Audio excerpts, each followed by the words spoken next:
Hello everyone, सभी को नमस्कार। तो देखिए, आज हम लोग डिस्कस करेंगे मोस्ट इंपॉर्टेंट क्वेश्चन जो आपके लैब टेक्नीशियन एग्जाम में पूछे जाएंगे। ठीक है, जो अभी आपका एमसीआरई आ रहा, पीजीआई चंडीगढ़ आ रहा, बिहार लैब टेक्नीशियन आ रहा, डीएमईआर, इन सभी के लिए मोस्ट इंपॉर्टेंट क्वेश्चन रहने वाले हैं। इस क्लास को हम लोग शुरू करते हैं। मेरा नाम है मनीष भाई पटेल, आप सभी का स्वागत करता हूं चैनल पर।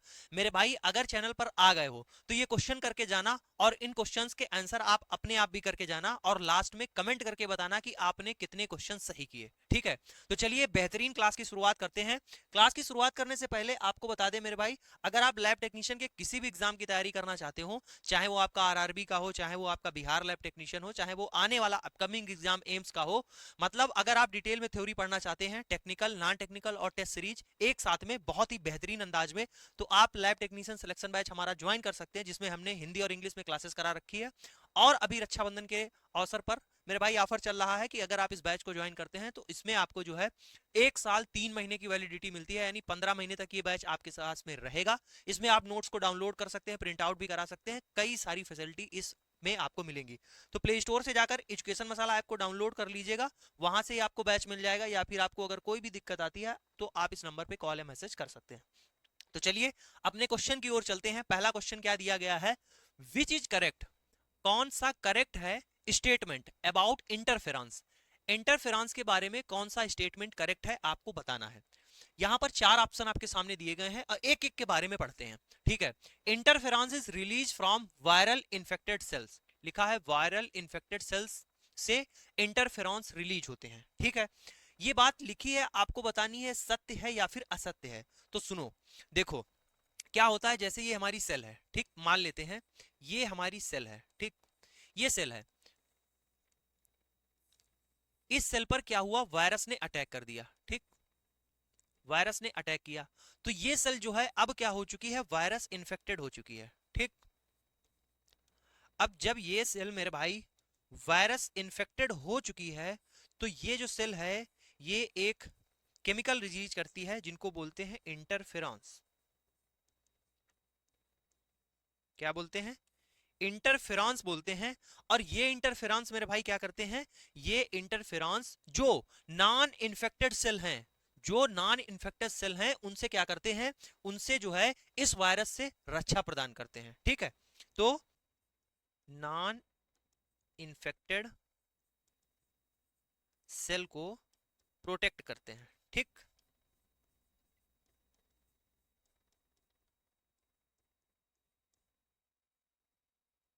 ठीक है, आइए पढ़िए। तो लिखा है interferon release from viral infected cell. हाँ मेरे भाई, मैंने आपको बताया इंटरफेरॉन जो रिलीज होते हैं वायरल इन्फेक्टेड सेल से होते हैं।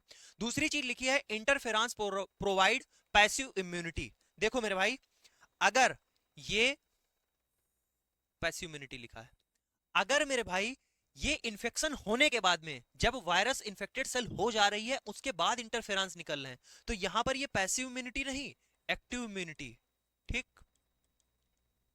ये क्या हो गया, ये होता सही जब जब लिखा होता एक्टिव इम्यूनिटी। ठीक है, ये पैसिव इम्यूनिटी गलत है।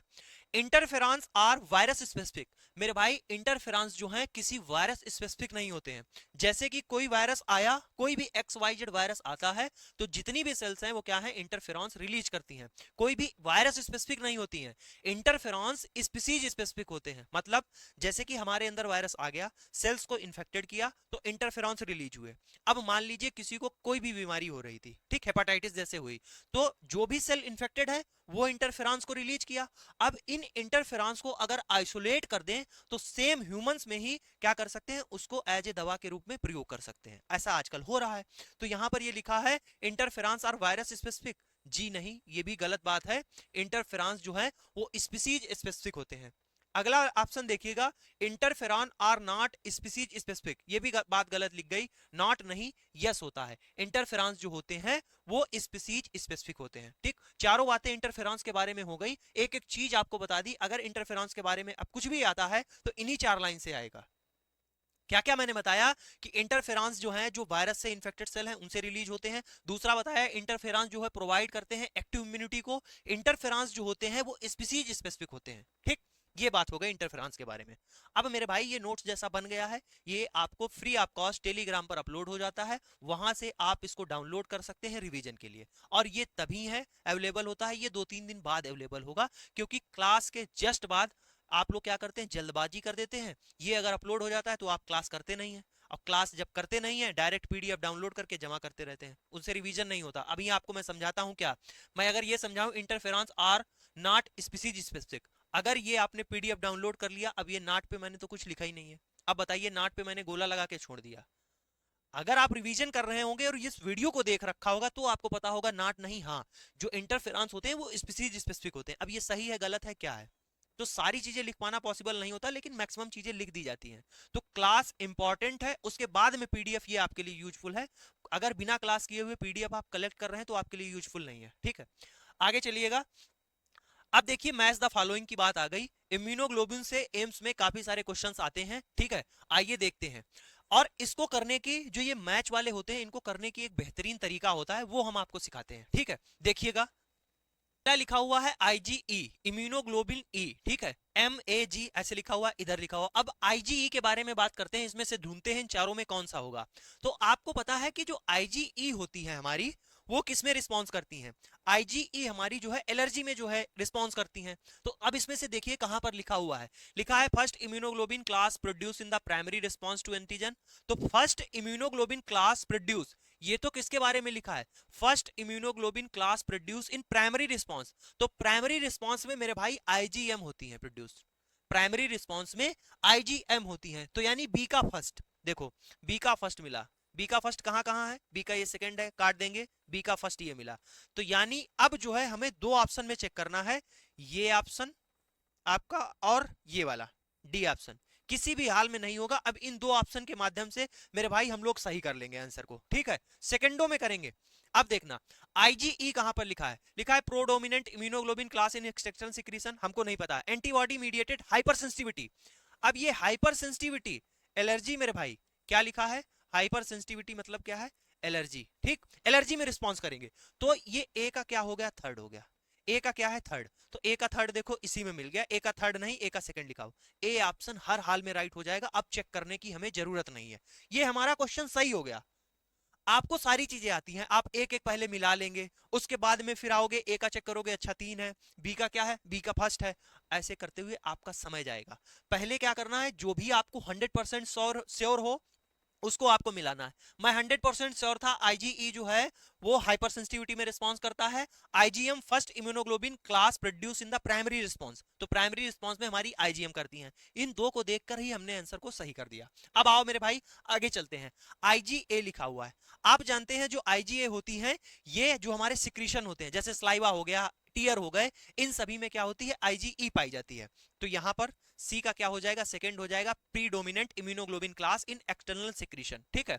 उसके बाद में लिखा है आईजीजी, आप जानते हैं स्मॉलेस्ट एंटीबॉडी जो प्लेसेंटा को क्रॉस कर जाती है, ठीक, ये बात हो गई। और डी का आईवी हो गया, यानी ए ऑप्शन मेरे भाई क्या हो जाता है, यहां से राइट हो जाता है। आईजीएम है जो मेरे भाई, एक और बात याद रख लेना, आईजीएम जो होती है वो पेंटावेलेंट होती है, और आईजीए जो होती है वो डाइवेलेंट होती है, ठीक। ये एग्जाम में पूछा गया है एक दो बार, तो इस चीज को भी याद कर लेना, ठीक है। अब लिखा है HMP संट अकर इन, यानी HMP संट किन में चलता है आपको बताना है। ए ऑप्शन दिया गया है एडिपोज टिश्यू में, बी है आरबीसी, सी है लीवर, डी है लैक्टेटिंग मेमोरी ग्लैंड में। पहले तो ये बताओ कि जो HMP संट है, HMP पाथवे है, इसको एक और नाम से भी जानते हैं मेरे भाई, इसको कहते हैं PAP, क्या कहते हैं, PAP। इसका फुल फॉर्म होता है पेंटोज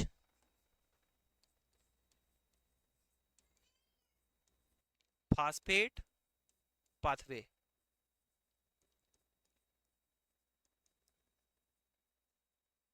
पेंटोज फास्फेट पाथवे जो होता है ये जो है इंपॉर्टेंट दो प्रोडक्ट को प्रोड्यूस करता है, ठीक, इंपॉर्टेंट दो प्रोडक्ट को प्रोड्यूस करता है, NADPH पहला और दूसरा पेंटोजेज, ठीक,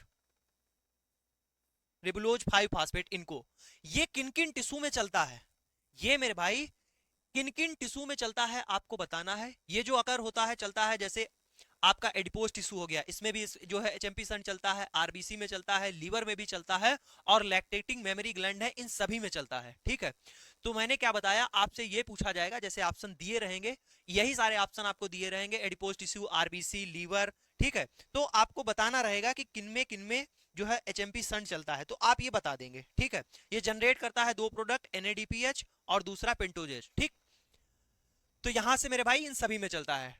आगे चलिएगा, अगला क्वेश्चन क्या लिखा हुआ है, glomerulus and Bowman's capsule. Glomerulus और बोमेन कैप्सूल मिलकर क्या बनाते हैं? इस क्वेश्चन को जैसे ही आप देखोगे, और जो थोड़ा सा भी पढ़ने वाला बच्चा होगा तुरंत देखेगा ए मेलपिगियन ट्यूब्यूल्स, टिक कर देगा, सही हो जाएगा।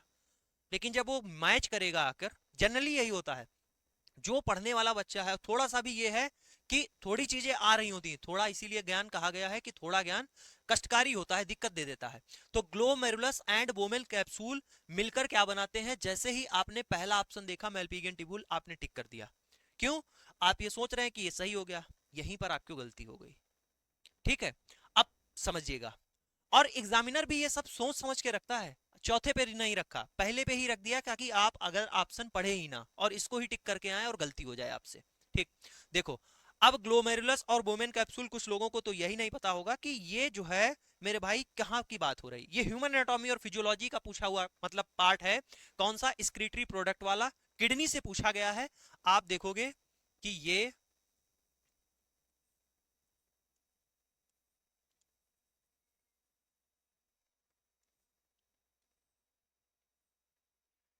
जब नेफ्रॉन की आप जो है सिंगल नेफ्रॉन के बारे में पढ़ेंगे, तब वहां पर आपको ये चीज देखने को मिलेगी। ये क्या है? ये मेरे भाई बोमेन कैप्सूल है।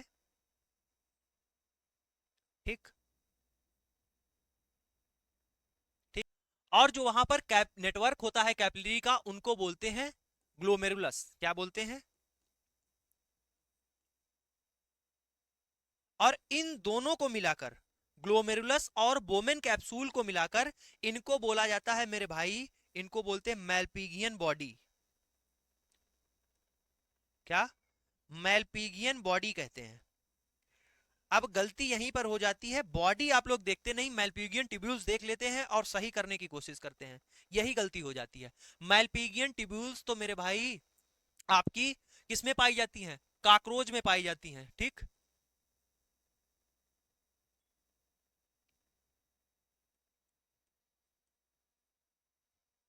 काकरोच में एक्सक्रीशन के लिए मैलपीगियन ट्यूब्यूल्स होती हैं। अगला लिखा है नेफ्रीडिया। नेफ्रीडिया जो है एनिलीडा में आपके एक्सक्रीटरी ऑर्गन का काम करते हैं। फिर लिखा है रीनल कार्पसल्स। ये जो आपका लिखा हुआ है रीनल कैप्सल्स, इसी मैल्फिगियन बॉडी को एक नाम से जानते हैं, मैल्पीगियन बॉडी को ही रीनल कैप्सूल्स बोलते हैं। ठीक है, उसके बाद में लिखा है रीनल कैप्सूल। तो रीनल कैप्सूल मेरे भाई क्या होता है? ये जो हमारी किडनी होती है, ठीक, ये जो हमारी किडनी होती है, इन पर जो कवरिंग रहती है, इन पर जो कवरिंग रहती है बाहर, इसी को बोलते हैं रीनल कैप्सूल। ठीक, कवरिंग को, कवरिंग ऑफ किडनी को क्या बोलते हैं? रीनल कैप्सूल बोलते हैं। अब बताइए कौन सा ऑप्शन सही है? यहां से कौन सा? सी वाला ऑप्शन मेरे भाई राइट हो जाएगा। ऐसे छोटी छोटी गलतियां हैं जो आपको नहीं करनी है, और यहां इसीलिए मैंने बेहतरीन क्वेश्चन रखे हुए हैं, ताकि आप फंसे और आपको पता चले कि आप क्या गलती कर रहे हैं। आगे चलिएगा नेक्स्ट क्वेश्चन की ओर। अब लिखा हुआ है इम्यूनोग्लोबिन्स आर। जो इम्यूनोग्लोबुलिन्स होती हैं वो होती हैं आर, लाइपोप्रोटीन की बनी होती हैं, ग्लाइकोप्रोटीन्स होती हैं, प्रोटीन्स होती हैं, या फिर लिपिड होती हैं। बहुत सारे बच्चे लगाकर चले आते हैं प्रोटीन। मेरे भाई आपको गलती नहीं करनी है। जो इम्यूनोग्लोबुलिन्स होती हैं वो क्या होती हैं? वो ग्लाइकोप्रोटीन्स होती हैं। 5 प्रकार की होती हैं। इनको याद रखने की जो ट्रिक है वो है गेम डी। ठीक है, इनमें जो है heavy chain, light chain, 2 chain होती हैं इन सभी में। ठीक, आपने पढ़ा होगा। बी ऑप्शन क्या हो जाएगा? राइट हो जाएगा। चलिएगा नेक्स्ट क्वेश्चन की ओर। अब देखो मेरे भाई क्वेश्चन लिखा है which of the following is directly responsible for increasing glomerular blood pressure and hence GFR. ठीक, लिखा है कि कौन सा इनमें से रिस्पॉन्सिबल है इंक्रीज करने के लिए ग्लोमेरुलस ब्लड प्रेशर, जिससे कि जीएफआर बढ़ जाए। ठीक, आपको ये बताना है। 4 ऑप्शन आपके सामने दिए गए हैं, एल्डोस्टेरॉन, एएनएफ, एंजियोटेंसिन सेकेंड और आल। मोस्ट कंफ्यूजिंग क्वेश्चन है, और 99% मैं आपको बता रहा हूं इस क्वेश्चन को आप गलत कर देंगे। ठीक है, क्वेश्चन ऐसे ही पूछे जाते हैं। क्या होगा, बहुत सारे बच्चे इसको ऑल करके आएंगे, ऑल नहीं होगा, गलत हो जाएगा। ठीक, दो चीजें देखो, जब बॉडी में क्या हो, जीएफआर घटा हो, ठीक, ग्लोमेरुलस फिल्ट्रेट रेट क्या हो, डाउन हो, और जब जीएफआर क्या हो, बढ़ा हो, ठीक, ग्लोमेरुलस फिल्ट्रेट रेट इंक्रीज हो गया हो। आप जानते हैं एडवर्स कंडीशन दोनों है, अगर जीएफआर डाउन हो जाएगा तब भी एडवर्स कंडीशन है, और जीएफआर ज्यादा हो जाएगा तब भी एडवर्स कंडीशन है। तो बॉडी उसको जो है मेंटेन रखने के लिए कुछ ना कुछ मैकेनिज्म करती है। आप जानते हैं भगवान ने सारा सिस्टम लगा रखा है, ठीक है। जैसे आप ये समझिएगा कि आपके घर में लाइट आ रही है, तो लाइट मान लीजिए जैसे 220 वोल्ट आपके घर के चाहिए सारे इक्विपमेंट के लिए, और लाइट आ रही है 250, तो स्टेपलाइजर आप लगाते हैं, वो 250 जो लाइट आ रही है पहले स्टेपलाइजर में आती है, और स्टेपलाइजर के बाद में घर में आती है। तो स्टेपलाइजर 250 को 220 कर देता है, कम कर देता है, ठीक। फिर अब क्या है, अब ऐसा होता है एक बार लाइट आई तो वो 180 ही आई, ठीक, 180 आई, अब स्टेपलाइजर लगा है 180 को 220 में कन्वर्ट करता है, ठीक, अब आपके घर को 220 देने लगता है। तो ऐसे ही भगवान ने हर जगह मैकेनिज्म लगा रखी है। पहले बात करते हैं, अगर बॉडी में जीएफआर बढ़ जाए तो कौन सा काम करता है सिस्टम, ये काम करता है हार्ट का एएनएफ, ठीक, एएनएफ काम करता है। एएनएफ क्या कराता है, अगर बॉडी में जीएफआर बढ़ा है तो ये क्या कराता है, वैसोडाइलेटर, ये काम क्या करता है, वैसोडाइलेटर। अब ये वैसोडाइलेटर का काम कर रहा है, जब प्रेशर ज्यादा है तो जैसे वेसल को क्या करा देगा, डायलेट करा देगा, और जब वेसल का डायलेट करा देगा तो फ्लो जो प्रेशर है वो कम हो जाएगा। तो एएनएफ इसमें काम करता है, ठीक। तो बी ऑप्शन किसी भी हाल में नहीं होगा, पहली चीज। कंफ्यूजन कहां आती है, कंफ्यूजन सबसे ज्यादा यही आती है, इंक्रीज ग्लोमेरुलर ब्लड प्रेशर और जीएफआर बढ़ रहा है, मोस्ट ऑफ द स्टूडेंट इसको लगा के चला आता है एल्डोस्टेरॉन। गलती हो जाती है मेरे भाई, एल्डोस्टेरॉन नहीं होता है।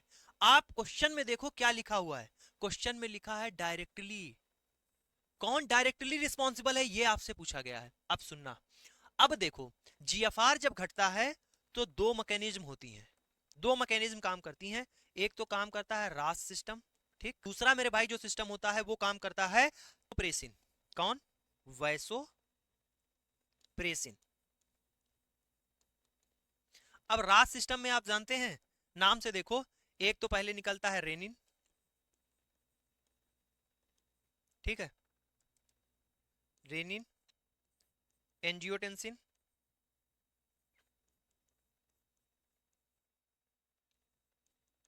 और एंजियोटेंसिन के बाद में एल्डोस्टेरॉन, ठीक, ये सिस्टम होता है। अब देखो बात को समझो मेरे भाई, क्या होता है, जैसे ही बॉडी में जीएफआर डाउन होता है, जैसे ही बॉडी में जीएफआर डाउन होगा तो जस्टा ग्लोमेरुलर सेल्स होंगी, वो क्या करेंगी, वो रेनिन को रिलीज कराएंगी। जैसे ही रेनिन रिलीज होगा तो जो एंजियोटेंसिनोजन होता है वो मेरे भाई रेनिन की उपस्थिति में एंजियोटेंसिन में बदलता है, एंजियोटेंसिन फर्स्ट में। एंजियोटेंसिन फर्स्ट जो है फिर एंजियोटेंसिन सेकंड में कन्वर्ट हो जाता है। अब जब एंजियोटेंसिन सेकंड बन जाता है, ये एंजियोटेंसिन मेरे भाई स्टूमुलेट करता है किसको, एल्डोस्टेरॉन को, एल्डोस्टेरॉन को स्टूमुलेट करता है। अब आप समझ रहे हैं, जब तक एंजियोटेंसिन सेकंड नहीं होगा निकलेगा तब तक एल्डोस्टेरॉन नहीं आएगा। एंजियोटेंसिन पर ही मेरे भाई एल्डोस्टेरॉन क्या है, डिपेंडेंट है। तो डायरेक्टली जो पूछा गया है यहां से, अब आई होप आपको समझ में आया होगा कि जो डायरेक्टली मेरे भाई रिस्पॉन्सिबल है किसके लिए, एंजियोटेंसिनोजन के लिए। और ये मेरे भाई जो एंजियोटेंसिन सेकंड है, ये जो होता है पावरफुल वैसो कॉन्ट्रैक्टर है, इसी को बोलते हैं पावरफुल वैसो कॉन्ट्रैक्टर, ठीक, वैसो कॉन्स्ट्रक्टर। और यही जो है मेरे भाई एल्डोस्टेरॉन को स्टिमुलेट करता है, तब एल्डोस्टेरॉन निकलता है। एल्डोस्टेरॉन को एक और नाम से जानते हैं मेरे भाई, एल्डोस्टेरॉन को एक और नाम से जानते हैं, इसको कहते हैं मिनरलोकॉर्टिकॉइड।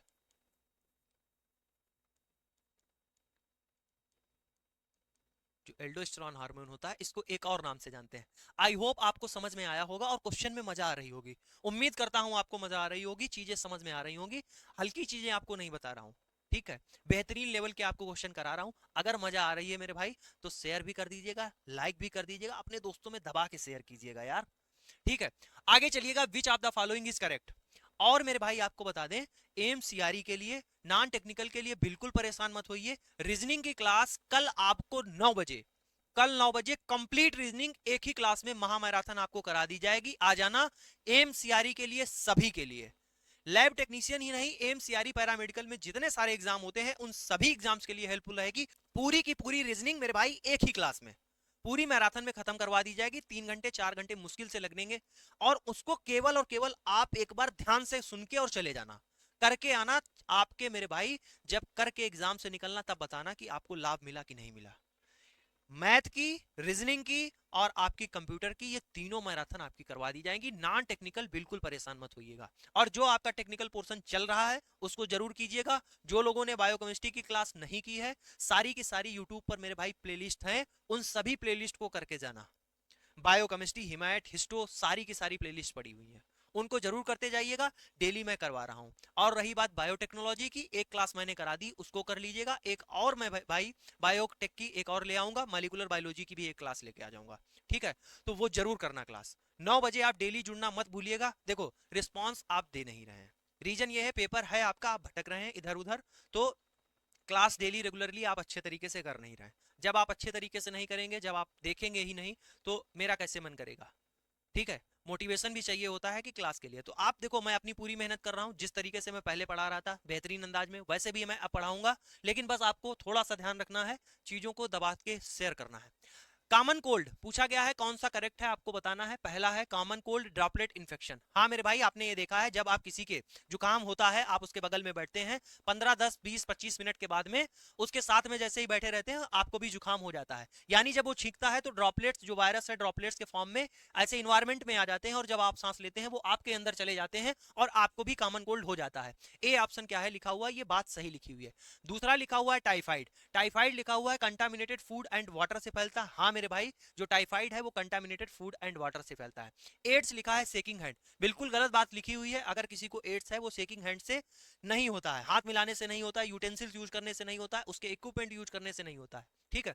फिर लिखा है रिंग वार्म। जो रिंग वार्म का मतलब है दांत खाद खुजली, ये यूजिंग इन्फेक्टेड टॉवल्स। हाँ मेरे भाई अगर किसी को दांत खाद खुजली है, उसकी टॉवल अगर आपने यूज कर ली है तो आपको भी हो जाएगा। तो डी भी क्या है, सही बात लिखी हुई है। तो ए बी डी किसमें है, ए बी डी, फोर वाला ऑप्शन क्या हो जाएगा, राइट हो जाएगा, ए बी डी।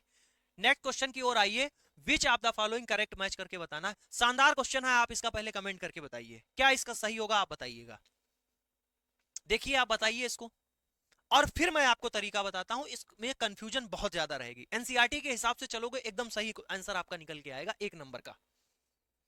लिखा हुआ है वूचिवेरिया ब्रोंकाप्टाई।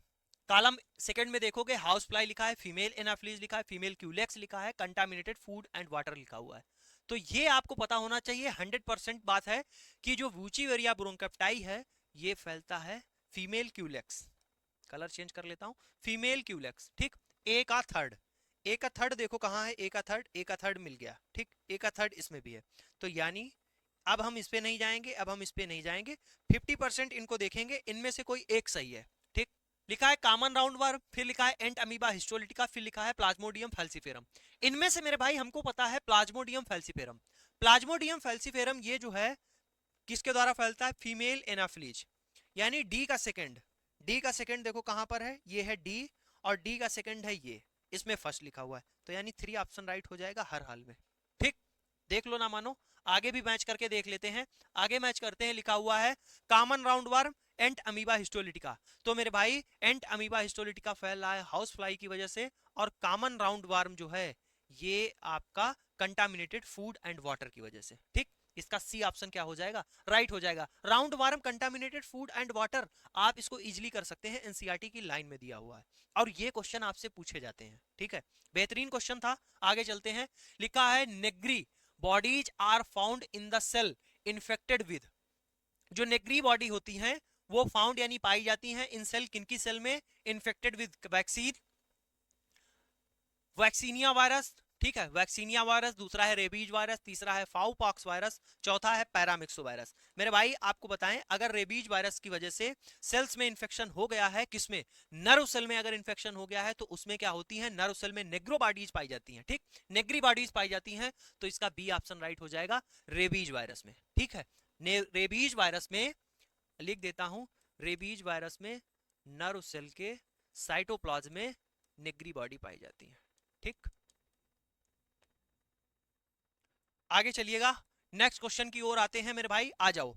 बहुत ही शानदार क्वेश्चन, एम्स का फेवरेट क्वेश्चन और आपका इम्यूनिटी से पूछा गया क्वेश्चन है, ठीक है। बेहतरीन क्वेश्चन है। In which of the following option the two example are correctly match with their particular type of immunity, ठीक। इम्यूनिटी से पूछा गया, चार इधर दिए गए हैं और चार इधर दिए गए हैं, पूरा आपका इम्यूनिटी हो जाएगा। इसी में समझा देता हूं। पहला लिखा हुआ है saliva in mouth and tear in eye, ये फिजिकल बैरियर है, फिजियोलॉजिकल बैरियर है, सेलुलर बैरियर है या फिर एक्टिव इम्यूनिटी है। आओ समझते हैं।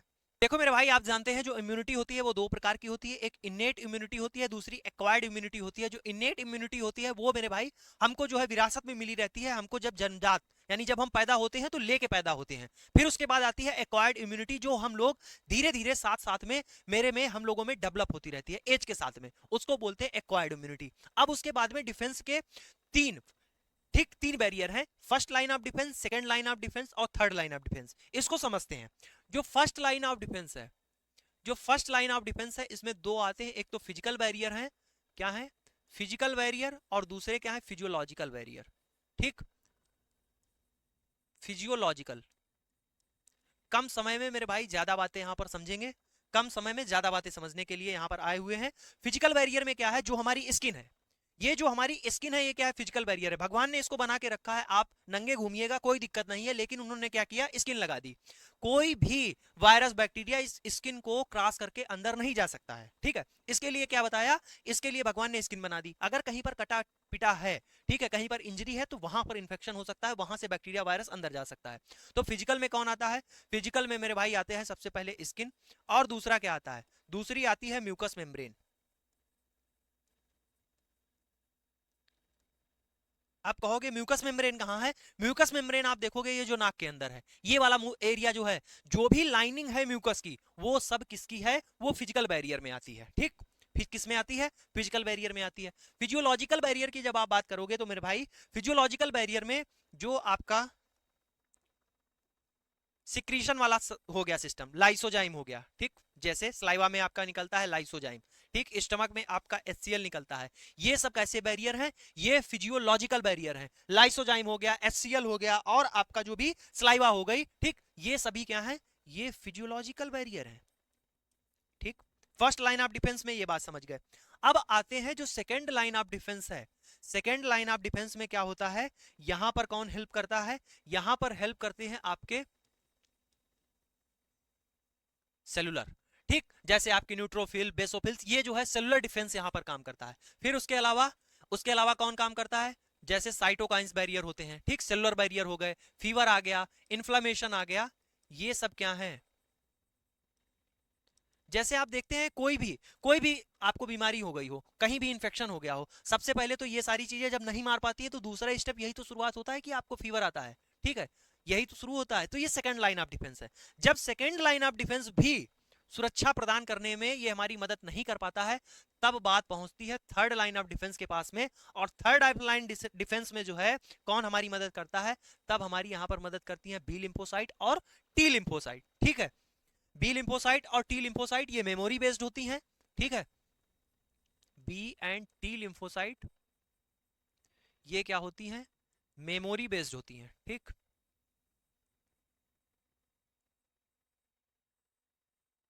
और एक और चीज बताएं, वैक्सीनेशन आपसे पूछा जाए, वैक्सीनेशन इसी थर्ड लाइन ऑफ डिफेंस पे, इसी मैकेनिज्म पे काम करता है, ठीक, वैक्सीनेशन, ठीक है, थर्ड लाइन ऑफ डिफेंस। तो यहां से फर्स्ट लाइन ऑफ डिफेंस जिसमें physical, physiological, second line of defence और थर्ड लाइन ऑफ डिफेंस आप समझ चुके हैं कि यहां पर बी और टी लिम्फोसाइट काम कर रहे हैं। ये थर्ड लाइन यानी जो है थर्ड लाइन ऑफ डिफेंस है, ये थर्ड लाइन ऑफ बैरियर है। यहां पर हमारी बी लिम्फोसाइट और टी लिम्फोसाइट काम करेंगी, जो कि मेमोरी सेल होती है, मेमोरी बेस पर काम करती है, ठीक है। अब आओ मैच करो आके, अगर आपका क्वेश्चन गलत हो जाए तो बताइएगा, गलत हो ही नहीं सकता। लिखा है saliva in mouth and tear in eye. जो भी मैंने सिक्रीशन बताया, क्या बताया, ये कैसे बैरियर हैं, ये फर्स्ट लाइन ऑफ डिफेंस के अंतर्गत आएंगे और ये फिजियोलॉजिकल बैरियर हैं। Saliva in mouth and tear in eye, देखो क्या लिखा है, फिजिकल बैरियर, कितनी गलत बात लिखी है, ये क्या होगा, फिजियोलॉजिकल है, ठीक। अब देखो दूसरा लिखा है mucus coating of epithelium lining of lining the urogenital tract and HCl in stomach. आओ देखो क्या लिखा है, HCl इन स्टमक, ये कहां पर आ रहा है, ये देखो जहां पर मेरे भाई mucus coating of epithelium line, mucus coating of epithelium lining, जहां पर भी ये mucus coating of epithelium line मिल जाए, ठीक है, ये क्या है, ये मेरे भाई फिजिकल बैरियर है। क्या है? फिजिकल बैरियर है। ठीक, क्या हो गई? फिजिकल बैरियर हो गई। फिर देखो जो polymorph nuclear leukocyte and monocyte है, ये सेलुलर बैरियर है। देखो बताया मैंने सेकेंड लाइन ऑफ डिफेंस में जो सेलुलर बैरियर में इसी के अंतर्गत आती है। ठीक है, ये एकदम सही बात लिखी हुई है। ठीक, उसके अलावा लिखा हुआ है क्या है, anti tetanus and anti snake bite injections, active immunity. नहीं मेरे भाई, ये बात यहां पर गलत लिखी हुई है, पैसिव इम्यूनिटी। ठीक, क्या होता है, ये पैसिव इम्यूनिटी पर काम करते हैं, ये एक्टिव इम्यूनिटी थोड़ी है। ठीक, जो एंटी टिटेनस और एंटी स्नेक बाइट होते हैं, इंजेक्शंस होते हैं, ये पैसिव इम्यूनिटी है। तो यहां पर थर्ड वाला ऑप्शन क्या हो जाएगा मेरे भाई, राइट हो जाएगा। चीजें आप समझ चुके हैं, चलते हैं आगे।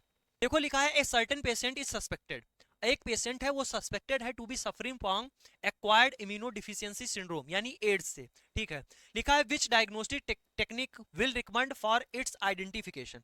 क्वेश्चन एकदम बेहतरीन है, ये बेसिक सा है, आप लोग कर लेंगे कि किसके लिए, एड्स के लिए क्या है, एलाइजा आप लोग करवाएंगे टेस्ट। ठीक, वही लिखा है which diagnostic technique will recommend for it detection. तो डायग्नोस्टिक टेक्निक जो है आप क्या करेंगे, एलाइजा करवाएंगे उसका। तो एलाइजा क्या है, एलाइजा तो यूज किया है किसके लिए, डायग्नोस्टिक टेक्निक के लिए। अब आप बताइएगा, एक स्टेप आगे चलिए, एक स्टेप आगे ये चलिएगा, उसको मान लीजिए ये पॉजिटिव आ जाता है एलाइजा। अब कंफर्मेटरी टेस्ट क्या करेंगे एड्स के लिए, कंफर्मेटरी टेस्ट बताइए। तो कंफर्मेटरी टेस्ट कौन होता है, वेस्टर्न ब्लॉट होता है। कंफर्मेटरी टेस्ट कौन सा होता है, वेस्टर्न ब्लॉट होता है। कई सारे एग्जाम में पूछा गया है, आपके इसी एग्जाम में ही नहीं, कई सारे बेसिक जो एग्जाम होते हैं उनमें भी आता है। ठीक, जीएस के फॉर्म में ये वेस्टर्न ब्लॉट जो होता है वो कंफर्मेटरी टेस्ट होता है। ठीक है, आगे चलिएगा नेक्स्ट क्वेश्चन की ओर। लिखा है विच इम्यूनो सप्रेसिव ड्रग, कौन सी इम्यूनो सप्रेसिव ड्रग्स जो हैं impair functioning of T cells. अभी बताया कि जो थर्ड लाइन ऑफ डिफेंस होती है उसमें हमारी बी सेल और टी सेल काम करती हैं। ये यहां पर ये पूछा जा रहा है कि जो हमारा इम्यून सिस्टम है वो सबसे लास्ट लाइन ऑफ डिफेंस कौन होता है, वो थर्ड लाइन ऑफ डिफेंस होता है। अब यहां पर कह रहे हैं कि इम्यूनो सप्रेसिव, हमारे इम्यून सिस्टम को दबाना है। तो कौन सी ड्रग जो होती है वो इम्यून सिस्टम को दबा देती है, यानी हमारा जो इम्यून सिस्टम है वो रिस्पॉन्स कम करता है। लिखा है साइक्लोस्पोरिन ए और एजाथियोप्राइन। तो ये मेरे भाई दोनों होती हैं। ठीक, ये दोनों होती हैं, ये इम्यूनो सप्रेसिव ड्रग हैं। ज्यादातर आपको लिखा मिलेगा साइक्लोस्पोरिन ए, पूछा जाता है कई सारे एग्जाम में, साइक्लोस्पोरिन ए। अब ये इम्यूनो सप्रेसिव क्या है, इम्यूनो सप्रेसिव का सीधा मतलब है कि जैसे हमारी बॉडी अभी इम्यूनिटी है हमारे अंदर, ठीक, और ये इम्यूनिटी जैसे किसी का क्या होता है कि आर्गन ट्रांसप्लांट किया जाता है। ठीक, दूसरे की बॉडी का जब आर्गन ट्रांसप्लांट किया जाता है तो उससे पहले उनको इम्यूनो सप्रेसिव दिए जाते हैं, ताकि फॉरेन बॉडी पहचान लेगी हमारी बॉडी की ये दूसरे का पार्ट आ गया है, तो उसको क्या करेगी, उसको रिजेक्ट कर देगी। और जब वो रिजेक्ट कर देगी उसका मतलब आप समझते हैं, जैसे किसी का हाथ था कट गया, क्या किया गया, ट्रांसप्लांट कराया गया। एक एग्जाम्पल के लिए आपको बात बता रहे हैं। तो जैसे ही ट्रांसप्लांट किया और बॉडी समझ गई कि ये तो दूसरे का हाथ है, तो बॉडी इसको क्या करेगी, रिजेक्ट कर देगी, और जहां से ज्वाइंट डाला गया होगा, ठीक, तो वहां पर इंफेक्शन शुरू हो जाएगा, ठीक है, सड़ना शुरू हो जाएगा और भैया हाथ अलग हो जाएगा। तो सीधा सा मतलब ये है। और जब बॉडी इसको पहचान ही नहीं पाएगी, जब ये हमारी नहीं है कि दूसरे की है, क्या है, बॉडी पहचान नहीं पाएगी, तो धीरे धीरे इसको क्या कर लेगी, अडॉप्ट कर लेगी। तो यही होता है इम्यूनो सप्रेसिव। कब दी जाती हैं, जब आर्गन ट्रांसप्लांट होता है, इस टाइम पर बहुत सारी ऐसी चीजें, ठीक, तब दी जाती है। बोथ ए एंड बी होगा। आगे चलिएगा, लिखा है for brain and lymph node, जो ब्रेन है और लिम्फ नोड है, विच क्लियरिंग रीजेंट इज यूज्ड, कौन सा क्लियरिंग रिएजेंट यूज किया जाता है आपको बताना है। ए ऑप्शन है बेंजीन, बी ऑप्शन है टालवीन, सी ऑप्शन है A and B, D option है सीडार वुड ऑयल। लिखा है बेंजीन एंड टालवीन। सबसे पहले तो ये बात समझो कि आइडियल जो है क्लियरिंग, क्लियरिंग का क्या मतलब है, जो भी रिएजेंट हम लोग यूज करें वो कैसे होने चाहिए, जो क्लियरिंग यूजेंट यूज करें हम लोग कैसे होने चाहिए। सबसे पहले तो ऐसे होने चाहिए जो इजीली अवेलेबल हो। दूसरा क्या होना चाहिए, दूसरा एक्सपेंसिव ना हो। तीसरा ये होना चाहिए जल्दी से क्लियरिंग करें। चौथा ये होना चाहिए कि मेरे भाई कोई हमको जो है हार्म ना पहुंचाए। लेकिन यहां पर देखो किसके बारे में क्या लिखा है, बेंजीन एंड जो टॉल्वीन होते हैं ये कैसे होते हैं, ये होते हैं कार्सिनोजन। ठीक, पहली बात। अब लिखा है सीडार वुड ऑयल, सीडारवुड ऑयल जो होता है ये डेलिकेट टिश्यू के लिए बेस्ट है। किसके लिए? डेलिकेट टिश्यू के लिए बेस्ट है। अब डेलिकेट टिश्यू में आपका ब्रेन हो गया, लिम्फ नोड हो गया, ये डेलिकेट टिश्यू है, ठीक, सॉफ्ट टिश्यू जिनको कहते हैं। लेकिन सीडारवुड ऑयल में आप देखोगे क्या है, ये है एक्सपेंसिव, ठीक। एक तो पहली बात महंगा होता है, स्लो इन एक्शन होता है, धीरे धीरे काम करता है, ठीक, स्लो एक्शन होता है। और दूसरा क्या है, जब लंबे समय तक इसमें टिश्यू अगर पड़ा रह जाए तो ये क्या कर देता है, ये टिश्यू को खराब कर देता है। उसके बाद में बेंजीन और टॉल्यूइन की बात करोगे, ये कार्सिनोजन है, और इसमें क्या है, अगर टिश्यू लंबे समय तक पड़ा रहता है तो टिश्यू खराब नहीं होता है, ठीक है, इसमें टिश्यू खराब नहीं होता है, यानी ये लेस डैमेज करता है टिश्यू को, लेस डैमेज करता है। और दूसरी चीज क्या है, ये सस्ता भी है, इसके कंपैरिजन में ये क्या है, ये चीप भी है, देखो, ठीक, ये क्या है, चीफ भी है। अब यहां पर डेलिकेट टिश्यू के लिए पूछा जाए तो अगर आप देख रहे होगे तो एक्सपेंसिव भी है, स्लो एक्शन भी है, टिश्यू भी ज्यादा देर तक खराब रह जाएगा, तो हम लोग बेंजीन और टालवीन को यूज कर सकते हैं। सी ऑप्शन मेरे भाई, बोथ ए एंड बी भी सही हो सकता है, और सीडारवुड ऑयल भी सही हो सकता है, ठीक है। यहाँ पर तो सी ऑप्शन की ओर हम लोग जा रहे हैं, क्योंकि यहाँ पर आप देखोगे ये एक्सपेंसिव है, स्लो इन एक्शन है। फिर आगे चलते हैं नेक्स्ट क्वेश्चन की ओर। क्वेश्चन लिखा हुआ है, cells mainly concern with, cells कौन सी जो है मेनली कंसर्न होती हैं किसके साथ में, डिलेड हाइपर सेंसिटिविटी आर, कौन कौन सी होती हैं, टी सेल होती हैं, बी सेल होती हैं, मोनोसाइट होती हैं, कि न्यूट्रोफिल होती हैं, आपको बताना है।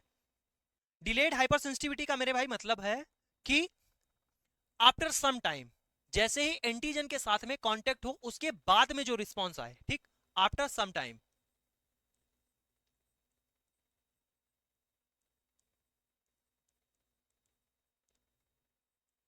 कांटेक्ट विद एंटीजन,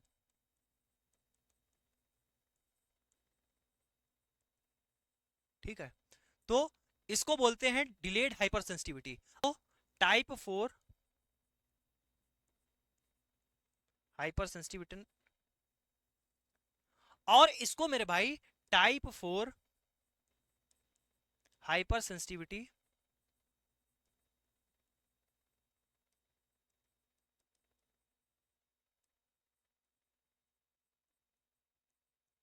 रिएक्शन भी कहते हैं, ठीक, आल्सो कॉल्ड, ठीक।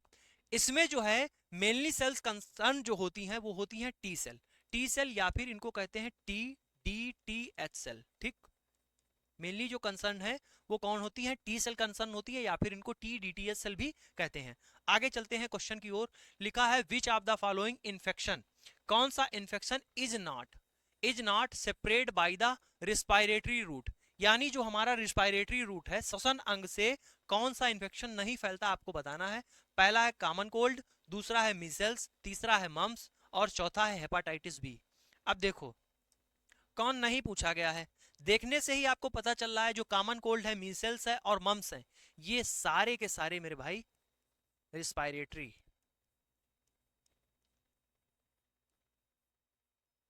रूट इन्फेक्शन है, सारे के सारे, ठीक है। हेपाटाइटिस की बात करोगे तो हेपाटाइटिस फैलता है, पहली बात तो ये इन्फेक्ट किसको करता है, मेनली इन्फेक्ट करता है किसको, लीवर को, ठीक, लीवर को इन्फेक्ट करता है। और ये फैलता किससे है, ये मेरे भाई फैलता है जैसे कंटामिनेटेड ब्लड हो गया, कंटामिनेटेड ब्लड हो गया, बॉडी फ्लूइड हो गया, ठीक, इन सभी से क्या होता है, ये फैलता है। तो यहां पर रिस्पायरेटरी रूट्स का हेपाटाइटिस से कोई लेना देना नहीं है, पहली बात, ठीक है। उसके अलावा यहां पर देखो किसके बारे में लिखा है, मम्स के बारे में, कई सारे अलग अलग एग्जाम में पूछा गया, जो मम्स है, ठीक, ये क्या है, पूछा गया है, mumps is the infection of, ये मेरे भाई इन्फेक्शन है कहाँ का, पहली बात तो ये वायरल इन्फेक्शन है, पहली चीज, ठीक, वायरल इन्फेक्शन है, ठीक, वायरस के द्वारा होता है। दूसरी बात इसके बारे में बताऊं तो ये इन्फेक्शन किसमें काज होता है, जो हमारी स्लाइवरी ग्लैंड होती है उनमें, ठीक है, स्लाइवरी ग्लैंड। अब स्लाइवरी ग्लैंड में भी मेनली पूछा जाए तो किसमें, तो आप कहोगे पैरोटिड ग्लैंड, किसमें, पैरोटिड ग्लैंड में। ये पूछा गया है राजस्थान एनएचएम 2025 में अभी। इससे पहले एक बार पूछा गया है किसी और एग्जाम में सलाइवरी ग्लैंड के बारे में। ठीक है, तो यहां से जो है क्या हो जाएगा, डी ऑप्शन राइट हो जाएगा। आगे चलिएगा क्वेश्चन की ओर। क्वेश्चन है मेरे भाई, जो टेम्परेरी टीथ होते हैं, जो टेम्परेरी टीथ दांत होते हैं, इन नंबर्स कितने होते हैं? 16 होते हैं, 20 होते हैं, 32 होते हैं, 10 होते हैं। तो सबसे पहले बताओ एडल्ट में कितने दांत होते हैं? 32 होते हैं, ADULT एडल्ट। ठीक, बच्चों में कितने होते हैं? बच्चों में कितने होते हैं? बच्चों में कितने होते हैं? कमेंट करके बताना। अब सुनो, ठीक, दांत हमारे दो प्रकार के होते हैं, एक तो होते हैं टेम्परेरी टीथ और दूसरे कैसे होते हैं? Permanent teeth. टेम्परेरी टीथ होते हैं मेरे भाई, वो जीवन काल में 2 बार आते हैं। ठीक, 2 बार आते हैं। और जो जीवन काल में 2 बार आते हैं, 2 बार आते हैं, इन्हीं को मेरे भाई दूध के दांत आप लोग जिनको कहते हैं मिल्क टीथ। ठीक, इनको क्या कहते हैं? मिल्क टीथ भी कहते हैं। और ये कितने होते हैं? ये मेरे भाई 20 होते हैं। 20 दांत आपके एक बार आते हैं, गिरते हैं, दोबारा आ जाते हैं। बचते कितने? जो परमानेंट टीथ होते हैं ये 12 होते हैं। ये जीवन काल में एक ही बार आते हैं। कितनी बार? एक ही बार आते हैं। वन टाइम पासवर्ड है ये, ओटीपी। एक बार टूट गए, दोबारा नहीं ये आएंगे। 12। अगर कहीं इनका फार्मूला पूछ दिया जाए आपसे, इनका फार्मूला पूछ दिया जाए परमानेंट टीथ का, तो आप क्या कहेंगे? 0012 बटे 0012। याद रखना इस बात को, कई सारे एग्जाम में पूछा गया है। ऊपर के जबड़े में इस साइड 3, इस साइड 3, इस साइड 3, इस साइड 3, तो इधर हो गए 6 आपके और इधर हो गए 6, टोटल कितने हो गए? 12 हो गए। ठीक, अब यहां से क्या पूछा गया? टेम्परेरी टीथ पूछा गया। 20 होते हैं टेम्परेरी टीथ को मिल्क टीथ भी कहते हैं। ध्यान रखना, हमारे टीथ की जो है क्वालिटी होती है कि टीथ, हमारे जो दांत होते हैं ह्यूमन के, वो 2 बार आते हैं, डाइफायोडांट। फिर हमारे टीथ की क्वालिटी होती है कि ये गर्तदंती होते हैं। ठीक, गर्तदंती होते हैं। उसके अलावा हमारे टीथ की क्वालिटी होती है जो होते हैं हेट्रोफायोडांट। ठीक, क्या होते हैं? हेट्रोफायोडांट होते हैं, अलग अलग प्रकार के होते हैं, incisor, canine, premolar and molar. ये क्वालिटी होती है 3। ठीक है, तो क्वालिटी मैंने आपको बताई कि दांत की क्या क्वालिटी होती है। दांत की क्वालिटी जो होती है, हमारे दांत जो होते हैं वो हेट्रोडांट होते हैं, इंसीजर, कैनाइन, प्रीमोलर, मोलर 4 प्रकार के होते हैं। हेट्रो का मतलब होता है विषमदंती। ठीक, हमारे दांत जो होते हैं वो 2 बार निकल के आते हैं, इसलिए डाइफायोडांट कहते हैं। ठीक, 2 बार कहते हैं, 2 बार निकल के आते हैं। एक बार हमारे मिल्क टीथ और दूसरी बार क्या आते हैं? परमानेंट टीथ आते हैं। ठीक, ये हमारे दांतों की विशेषता होती है। आगे चलिएगा, क्वेश्चन दिया है कि solid particle of urine, solid particle जो है वो यूरिन के, यूरिन स्पेसिमेन के कैन बी सेपरेटेड बाई, किसके द्वारा सेपरेट किए जाते हैं? पहला ऑप्शन है हीटिंग के द्वारा, दूसरा है सेंट्रीफ्यूगेशन के द्वारा, तीसरा है फ्रीजिंग के द्वारा, चौथा है स्टरलाइजेशन के द्वारा। बेसिक सा दिमाग आप लगाइएगा। स्टरलाइजेशन क्या स्टरलाइज कर रहे हैं, उसमें से क्या कर रहे हैं हम लोग? स्टरलाइज किसको करते हैं? स्टरलाइज हम लोग यूटेंसिल्स को करते हैं, इन सारी चीजों को करते हैं, इक्विपमेंट को करते हैं। अब यूरिन को स्टरलाइज करेंगे, डी ऑप्शन तो रहने गया। ठीक, कट गया। अब फ्रीजिंग में जाओ, जब हम लोग फ्रिज में कोई भी चीज रखते हैं तो उससे क्या होता है? उससे जो है सॉलिड पार्ट अलग हो जाता है, लिक्विड पार्ट अलग हो जाता है, ये ऐसा कुछ होता है। वहां तो सारी चीजें जम जाती है ना, तो फ्रीजिंग भी नहीं होगा, हीटिंग भी नहीं होगा। हीट करने से क्या होता है? सॉलिड पार्ट अलग हो जाएगा। नहीं, हीट करने से ये हो सकता है जो सॉलिड वाला पार्ट हो सकता है वो डाइल्यूट होने लगे, पिघलने लगे, और वो तो मिक्स हो जाएगा, तो हीटिंग भी नहीं होता है। बचता कौन है आपके सामने? बचता है बी ऑप्शन, सेंट्रीफ्यूगेशन। सेंट्रीफ्यूगेशन ही सही बात है। अब सेंट्रीफ्यूगेशन में आप देखते हैं, जब टेस्ट ट्यूब को सेंट्रीफ्यूज किया जाता है, जो सॉलिड पार्ट होता है यानी हैवी पार्ट होता है वो नीचे बैठ जाता है, और जो जिसका मॉलिक्यूलर वेट कम होता है वो ऊपर ही रहता है। अभी आप कहते हैं कि वो सुपरनेटेंट है, और जो नीचे बैठ गया है उसको आप लोग मेरे भाई क्या कहते हैं? सेडिमेंट बोलते हैं। ठीक, तो इससे क्या होता है? सेंट्रीफ्यूगेशन से सॉलिड पार्टिकल को अलग करते हैं। बी ऑप्शन राइट होगा। आगे चलिएगा, क्वेश्चन पूछा गया है जो सिलोडियन है, जो सिलोडियन है is use for embedding in which type of tissue, किस टाइप के टिश्यू के लिए सिलोडिन मीडियम का यूज करते हैं? तो मेरे भाई ए है फैटी टिश्यू, दूसरा है ब्रेन टिश्यू, तीसरा है बोन टिश्यू, चौथा है हार्ड टिश्यू। ये मेरे भाई यूज किया जाता है हार्ड टिश्यू के लिए। एक बात पूछी जाती है, क्या बात? ये पूछी जाती है जो सिलोडियन होता है, ये जो होता है मेरे भाई फॉर्म होता है किसका? नाइट्रोसेलुलोज का। ये कई बार एग्जाम में पूछा गया है, ये फॉर्म ऑफ नाइट्रोसेलुलोज,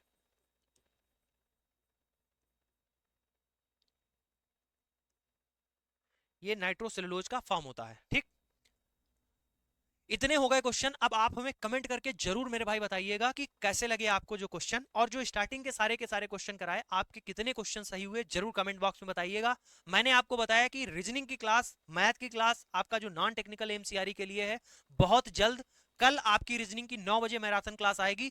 जरूर मेरे भाई आप करिएगा, चाहे वो लैब टेक्नीशियन के लिए हो, मतलब एएमसीआरई का आपने किसी का भी अपने भाई बहन दोस्त किसी का भी एग्जाम जिसने डाला हो फॉर्म, चाहे लैब टेक्नीशियन का हो चाहे अदर और भी पैरामेडिकल में वैकेंसी आई हो, उन सभी के लिए हेल्पफुल है। सभी लोगों को मेरे भाई कल लेके आना है और क्लास करवानी है, ठीक है।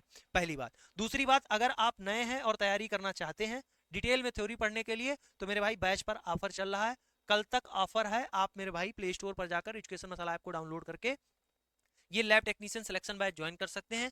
फीस भी कम कर दी गई है, 40% ऑफ कर दिया गया है, और 3 महीने की एक्स्ट्रा वैलिडिटी भी दी गई है।